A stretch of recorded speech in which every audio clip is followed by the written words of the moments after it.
ఈటెల రాజేందర్ హత్యకు కుట్ర పన్నిన వ్యక్తిపై చర్యలు తీసుకోవాలని తెలంగాణ బీజేపీ అధ్యక్షుడు బండి సంజయ్ డిమాండ్ చేశారు.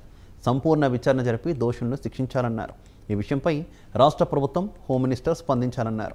గతంలో కూడా బీజేపీ నేతలపై దాడులు జరిగిన విషయాన్ని బండి సంజయ్ గుర్తు చేశారు. ఈటెల రాజేందర్కు భద్రత కల్పించాలంటూ డిమాండ్ చేశారు.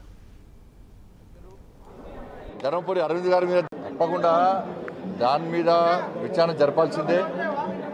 ఎవరైతే దీన్ని కుట్ర చేసిరో ఆ వ్యక్తులను అరెస్ట్ చేయాల్సిందే. దాని న్యాయ విచారణ జరపాల్సిందే. ఎందుకంటే గతంలో కూడా నా మీద దాడులు జరిగినాయి, రాజాసింగ్ గారి మీద దాడులు చేసే ప్రయత్నం చేశారు, ధర్మపురి అరవింద్ గారి మీద దాడులు చేశారు. అంటే అనేక సందర్భాల్లో దాడులు చేసి హత్య చేసే ప్రయత్నం చేశారు. కాబట్టి వీటి మీద గతంలో మా మీద దాడులు చేసిన సందర్భంలో దాడులు చేసిన వ్యక్తులను వదిలిపెట్టి, కుట్రవన్న వ్యక్తులను వదిలిపెట్టి మమ్మల్ని జైలు పంపి మమ్మల్ని అరెస్ట్ చేశారు.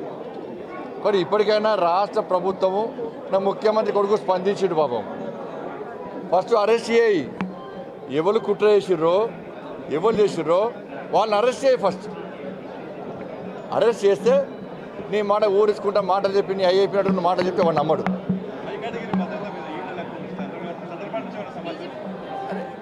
తప్పకుండా ఫస్ట్ ముందుగా ఆ వ్యక్తులను అరెస్ట్ చేయాలి, భద్రత ఇవ్వాల్సిందే.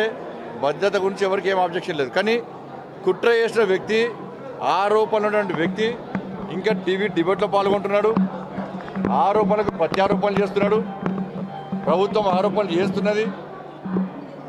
దాని మీద ప్రభుత్వం స్పందించాలి.